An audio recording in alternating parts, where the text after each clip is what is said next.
სიახლის სახით გაცნობებთ, რომ 2026 წლის მხოლოდ 3 თვეში მოქალაქეებისთვის გამოწერილი ჯარიმების ხარჯზე 191%-ით მეტი თანხა შევიდა ბიუჯეტში. ბიუჯეტში ფული არა აქვთ, ან აკლდებათ? მოდი, დაბალი ღობეა მოქალაქე, გავუზარდოთ გადასახადი, უფრო მეტ ადამიანს გამოუწეროთ ჯარიმა, ვიდრე იმსახურებს. ჯარიმების თანხაც ზოგ შემთხვევაში, ხშირ შემთხვევაში გაორმაგდა და პლუს ამას სახელმწიფო უწყებების თანამშრომლები მონდომებული არიან, რომ რაც შეიძლება მეტი ჯარიმა გამოუწერონ მოქალაქეს.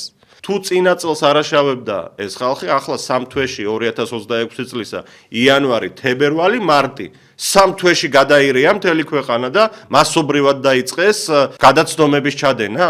მათ შორის პარკირების ჯარიმები, საგზაო შემთხვევების დროს ჯარიმები, სხვადასხვა აქციებზე დაკავებულები იქნება თუ მილიონი ტიპის ჯარიმა აქვს სახელმწიფოს. ადრე სხვადასხვა საერთაშორისო გრანტები არსებობდა, რაღაც შემოსავლები ჰქონდა სახელმწიფოს ბიუჯეტში მეტი თანხა შედიოდა და ახლა ეს ყველაფერი რომ წაერთვათ, იძულებული გახდნენ გამოწერონ უფრო და უფრო მეტი ჯარიმა, რომ რაღაცნაირად ბიუჯეტი შეავსონ.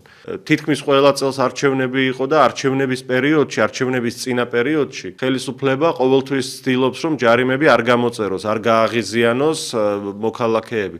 მაგრამ როგორც კი დასრულდა წინა წელს ეს თვითმმართველობის არჩევნები, იმის წინ საპარლამენტო არჩევნები იყო, დადგა უკვე 2026 წელს არანაირი არჩევნები არ უწევს კანონით და დაიწყეს ამ თანხების ამოღება, რაც წინა წელს ვთქვათ არ გამოწერეს იმ რაოდენობით. ბიუჯეტის შევსება ხალხის ჯიბიდან ამოგლეჯილი ფულის მეშვეობით.